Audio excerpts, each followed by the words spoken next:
Hi everybody, Neshi here, Neshi Locats. Welcome to Star Nations Magazine fan page. I chose this particular location to do this special chat with a good friend of mine about winter weather, survival, and living in it comfortably, and specifically about good tips for Standing Rock for those of us who will be going out there in December or January. And also possibly for those who are living out there, listening to this live feed or to the recording. But even more importantly, those of us who really want to donate to Standing Rock, to the water protectors, so that they can continue to do the work for all of us, on behalf of all of us, to save the water and to sacred sites, so that they're warm and they're safe. And so I thought a good friend of mine is visiting this weekend from Alaska, and we were sitting, talking, sharing about Standing Rock and about living in cold weather. And my good friend Pam Nelson, has lived in cold weather. She has camped in winter weather, severe winter weather, I might add. She has lived in Alaska for over 30 years, in the Yukon at one point, I believe. And so I thought, what a grand idea to be able to share the kind of information that she was sharing with me with all of you. Because even if you're not going to Standing Rock in the middle of winter, we live in Wisconsin, most of my friends do, are very cold weather, and it's always good information just to have, because most of us don't do much recreating or living out in the extreme weather much anymore anyway. When we were kids, we spent a lot of time out there, but as adults, and as we call them, the industrial human, we don't spend a lot of time out there. So this is really good information to share and to use if you decide to go out to Standing Rock. So I am going to introduce you to my good friend Pam Nelson. Here she is. Hi. Hi. And how Pam and I know each other is actually through a training that we did together with Drenvelo Melchizedek. When Drenvelo was doing the teaching for Awakening the Illuminated Heart, and how Pam and I met was in the teacher training for that particular method of ascension. And so we've remained friends, and so she said, I want to come and visit. And I said, sure, come on down. And so here she is. And here is some information about the cold weather, winter weather, living and to survive safely, right?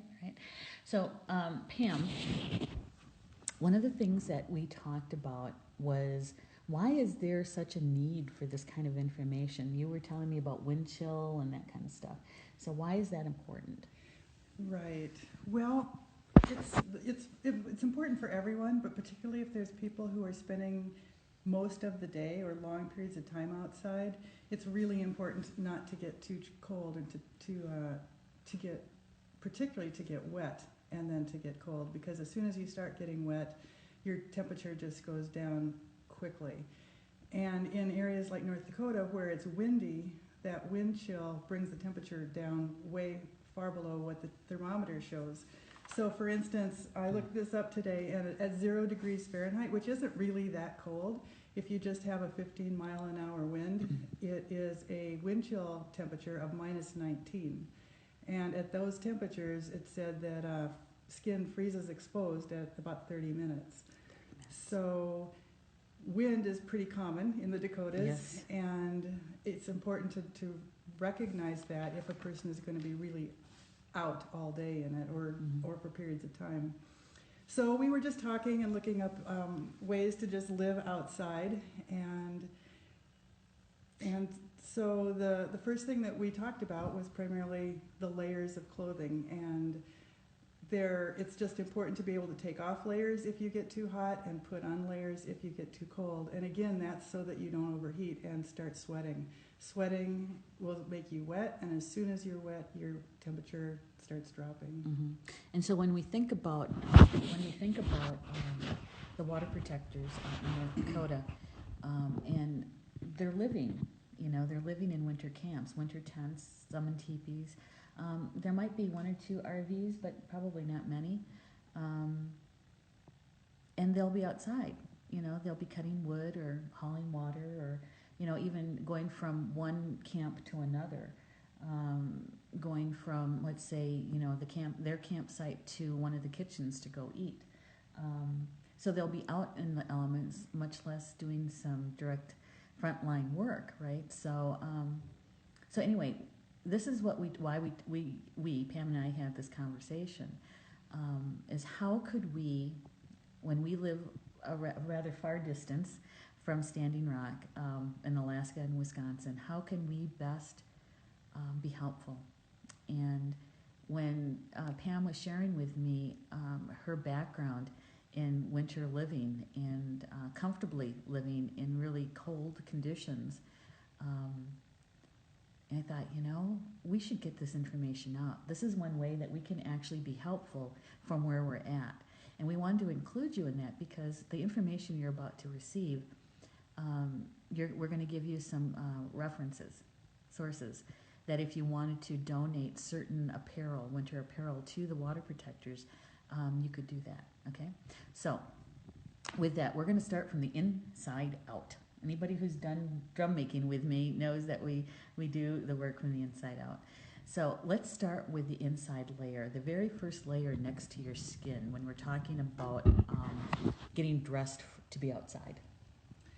Yes. So first of all, I do want to say that the two main ways that I spent a lot of time outdoors was one, very active, where you're skiing or you're running or you're sweating, and then the other way that I spent a lot of time outdoors was running dogs, where you're standing for hours and hours, possibly in really windy conditions.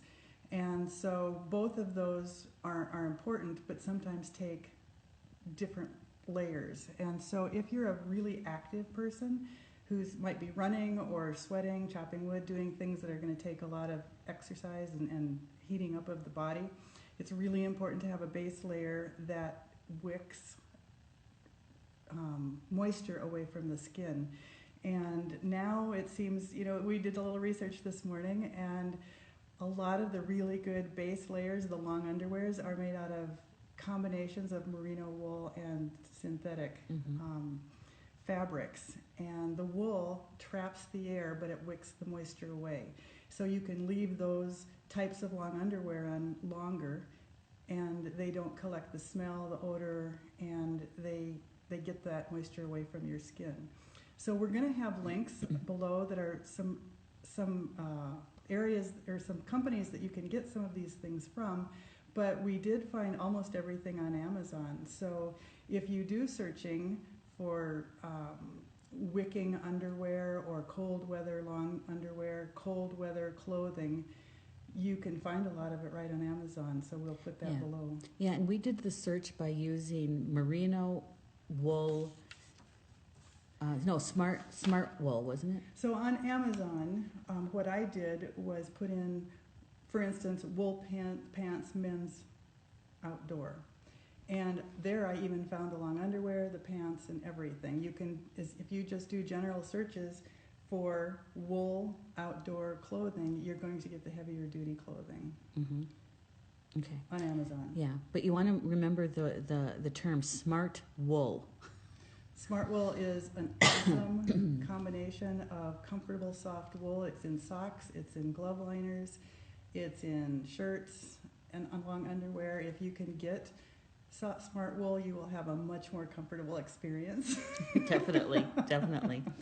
All right, so when we're talking about how to best dress to be outside for long periods of time in cold weather, we start with the inside layer, and you were talking about that wool blend, right? So if you can get a wool blend, a merino wool blend for long johns, for socks, and for gloves, that's all the liners, those are all the things that would be next to your skin. And those would be the best for both odor control and moisture wicking and warmth. Okay. And so in about how many pair do you think would be reasonable to have in a situation like at Standing Rock? I'm not sure about the laundry facilities and how that's, or how the drying will work, if they'll have drying tents. But if you're talking about gloves, I would think everyone would need at least two, one to hang up and dry and one to wear. Mhm. If you're talking about socks, 3 or 4 would probably be a really nice minimum. If you're talking about the long underwear itself, most people would probably have 2, so they could take one off And keep and one. wear one. Okay. And we're talking tops and bottoms. Right, Okay. tops and bottoms, yeah. Okay. And that would go under your clothing. So if you have all wool, if you have the wool long underwear, and then the next layer was wool shirts, light wool shirts, heavy wool shirts, wool pants, those would all go over the long underwear. Okay. All right. So there's at least 2 layers then. Right. All right. And then, so what is the outside layer? The outside layer in North Dakota would be really important to be windproof, or wind resistant, but not waterproof. Mhm. If you have waterproof clothing like rain gear, what you have is sweat buildup inside, and so you just get wetter and wetter. So even the outer layer needs to be more of a water resistant or windproof type Mhm. layer material. Okay. So it would be, what kind of material is that? That would be like a, I was going to say polyester, but that's not right.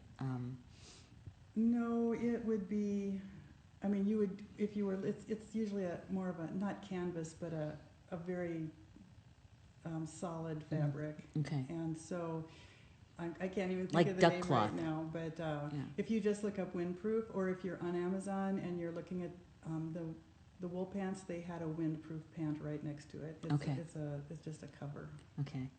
Which is nice about Amazon, because they always tell you, if this person bought that, then they also bought this. And, Right. you know, and that's probably where they had that windproof pant. So, for instance, yeah, it was right next to the wool pants, the Woolrich men's Malone wool pant or Okay. bib, and then they had the windproof pant next to it. Yeah. And so I know that some people will want to know about what is a reasonable amount to pay for some items. Well, on Amazon, the wool pants, I believe, were about, I think they're 150, something like that. Did you say 150? 125 to 150, yes. Okay. And that's a good thick wool pant. It's not a thin wool pant. It's like the lumberjack wool pants or the camping wool pants. Mm-hmm. Mm-hmm. And those last a really long time? Those are kind of lifelong. All you could do is wear them so much you might wear a hole in them someday, but they last for years and years and years. Mm-hmm. And that's not something that you wash like a pair of jeans? No, you would wash it in cool water or possibly very lukewarm water. Mm-hmm. And you don't have to wash very often, I would think. Not if you're keeping dry and you're not just getting mud or things on them. I mean, if you're just in outdoor winter weather, we would wear them all winter. You wouldn't be washing them a lot because snow is usually pretty clean. Usually. It's not New York City snow. Right. Okay. And They do, yeah. wool takes a little longer to dry. So if you're in a wet situation, you don't want to get wet if you can help it. But if you do get wet, you stay warm. Mm-hmm. Mm-hmm. All right. So we have to talk a little bit about something, footwear, because Pam and I, we had quite a conversation about this one, about boots. And I learned a heck of a lot about boots in a really short period of time. I always thought that, that you had those kind of boots that have the felt liner. That was the best boot to have and warm. And it's not to say that it's bad. It's just that there's something better, and also other things about that particular boot that I didn't know about. So, Pam, why don't you tell me about the pack boot? Right, and the pack boot is great, particularly if you are wearing them for short periods of time, or you're being able to go into a warm area and dry out the liners, but the liners can get wet, especially if you're in deep snow or if you get into water for some reason. So if you're going to have pack boots, or if you're going to donate those kind of things, you actually need to donate extra liners, 2-3 pairs per boot, so that there's a drying tent or something where these liners are going to be hanging up on clothespins and just drying out over wood stoves. To avoid that, it's not a beautiful boot, but the bunny boot is what we would wear up in Alaska if we're doing a lot of outdoor traveling, because there's no liner and you just It is a waterproof boot to a certain extent, but when you take your feet out and put on dry socks, the boot is still warm. And it has a airlock on it if you want to use it that way, but it's an incredible boot if you're ever stranded, if you need to be outside for long periods of time, and it requires no liners. Okay. And that is Bunny, Bunny, Right. boot. And I did see that you could also, I'm guessing this is another version. It's called the Mickey Mouse boot because it has the really big, you look like you have Mickey Mouse feet. and they're just phenomenal boots, especially for those who are going to be standing outside and just standing for hours and hours and hours, as well as walking. But you can't really run in them, so it's not for runners. But it's an incredible boot for staying warm. Oh, good. All right. So, if you can imagine being outside, for those of us that have been to Standing Rock, and you're outside for ceremony, or if you're a front line person, and you're standing on the front line in prayer, and you're not moving around a lot, you really do need to be able to stay warm and comfortable, and those boots really would help. And of course, you're going to get wet. If you're for some reason going to end up in water, or you're going to get water in your boots for some reason, or it's melted snow, you will still be warm. Okay. All right. You just have to drain the water out. All right. So the thing is that you mentioned something that I want to ask about. You said a drying tent. Mm-hmm. And so what is a drying tent? Well, I've read that there are midwife tents and lots of different kinds of tents. If you were going to have a cabin in Alaska, you would have twine or something hanging around your wood stove with clothespins, and so you'd come in and you'd hang your socks and your liners and your gloves and everything from there. Mm-hmm. With that many people, I don't know if there'd be enough room around every wood stove, and so there might be at some point a need for putting up one of the tents that has heat in it, and just clotheslines everywhere where people can bring things in to dry. Okay. Or a drying area of some sort somewhere. Mm-hmm. Well, that's a good tip. A good tip. And one of the things that I want to do with this live, once it gets recorded, I'm going to share it with the OcetiSakowin people, so that those who are coordinating the winterization. The winterization, that it might be something that they haven't thought of, or they have thought of it, and so they can let people know where it is and how it's going to be available. So I'm trying to think if there was anything else that we had. We talked about snow machine pants and jackets, because those are common, and so those are good wind. Those are really good wind resistant things too. We didn't even talk about the most outer layer, which of course is going to be like a winter jacket or something with good insulation, which can be down or wool. Down doesn't work if you're going to get wet, of course, but wool or synthetic polyester type things. But there is an outdoor component to just winter coats that most people are going to have. And also hats, wool hats. Everybody should have their head covered. And why is that? Again, because you do lose not the huge amounts I've read that they often used to say, but 5 to 10% of your heat can be lost out of your head, and you just need to keep that covered. Okay. All right. So wool hat, outer jacket that is a synthetic and wind resistant, right? And then you have a wool shirt and pant. And then next to your skin is a wool blend. A merino wool. Usually. Merino wool blend. What did we say? Smart wool. Smart wool is for one of the brands is smart wool for socks especially. Okay, so that's a brand, Smart Wool, and so that's what you want next to your skin. Okay, so what else do we need to know? Well, I'm looking at my list here. We're going to put a list up of a lot of the sites. I was surprised to see how many things could be gotten from Amazon, so that's great. And really, I think we covered. Oh, no, there was one very important item for outhouses. Oh, yeah. Okay. For anyone who has lived with outhouses in the winter, the most amazing solution is 2-inch either blue or pink foam that you cut to fit the toilet seat so that when you sit down, you sit right on that foam, and it's having an instant hot seat. It's awesome. So the porta potties at Standing Rock are not heated, of course. And so the kind of foam that Pam is talking about is that you can get it in sheets, right? And they can be cut to size to fit the toilet seat. And you know, you could put your name on it, and that'll be your personal toilet seat cover. Or you just leave them there. Or you just leave them there. That's how we do it. Okay. All right. So you said 2 inches? A 2-inch pink or blue. It's an insulating foam, is what it is, and 2-inch blue or pink is going to be the highest density, so it's going to break. It's going to be the hardiest.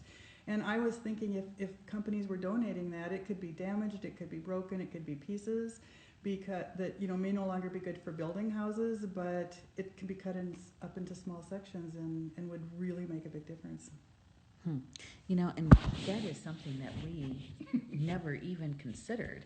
Is when you think about using a porta potty outdoors in December, January, it's cold, and and to take down your lower garments, your pants and stuff, it's cold. And so Pam was sharing with me. She goes, well, up in Alaska, you use foam, and I'm going, what kind of foam?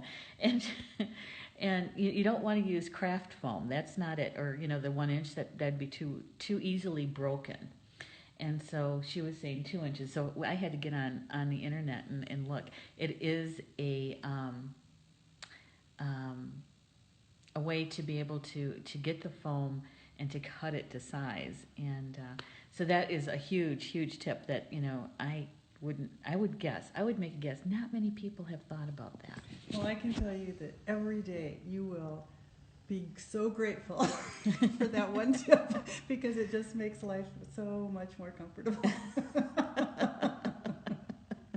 It's the little things, yes. Right? It's the little. All right. So Pam, is there anything else that you wanted to add to this? No, I think it's just to look up the links and just get an understanding of what it means to layer. There's some great resources that we'll put up links for, and to become familiar with the symptoms of hypothermia and the treatment of hypothermia, because if someone does start getting too cold, and that wind is it's so easy to get hypothermic in wind. And so to recognize the symptoms and to know the correct way to treat it, or to get someone to medical help, because if you treat someone incorrectly with hypothermia, you can even do more damage. So to just become familiar with what hypothermia is. Okay. All right, and I'm going to add something here that we didn't add at the beginning, and that is that Pam grew up in South Dakota.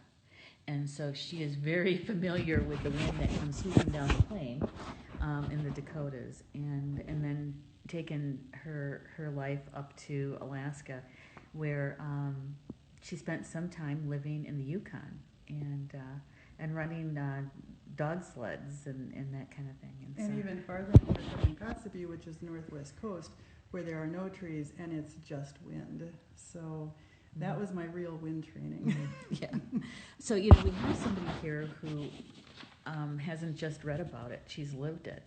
And when we were talking about winter weather and the gear that's needed in Standing Rock, I realized immediately that this lady is an expert in living in winter weather, and had something to share, so that who's ever going to Standing Rock in the middle of winter, those who are living at OcetiSakowin, Sacred Stone Campground, or even the Red Warrior campgrounds, information that is really, really vital to your safety. And to have this kind of information, not to say that they haven't thought about this stuff, but just to make sure that we shared it, and not assuming that they have the information. Because if they do, that's great, and if they don't, hey, we really just made a contribution, right? And I just appreciate everything everyone's doing, and everyone can't be there, I know that, but our hearts are there. Yeah, absolutely. A lot of times, I say that everything about me is there except my physical body, and so I have to get grounded, and I have to, bring back my consciousness to where I'm at right here at home, and getting the magazine out and doing radio shows and taking care of my mom and, oh my gosh, doing laundry. Come on. You got to remember that stuff, right?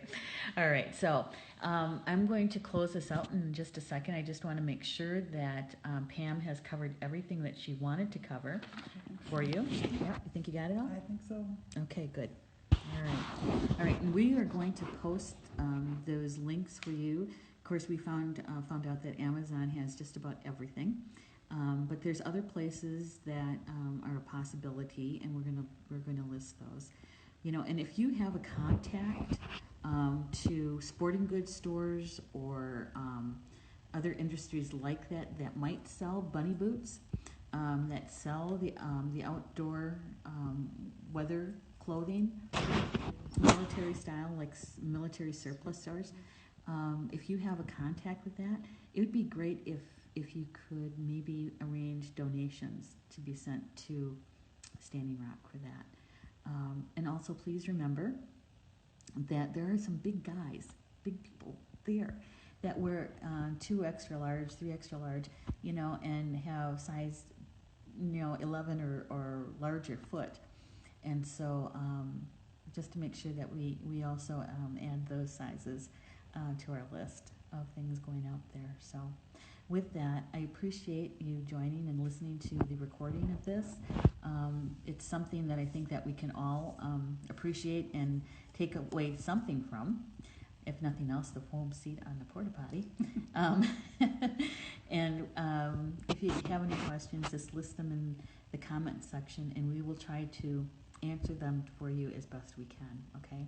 And thanks a lot, you guys. We'll see you again soon, okay? Bama Mina, until we see each other again.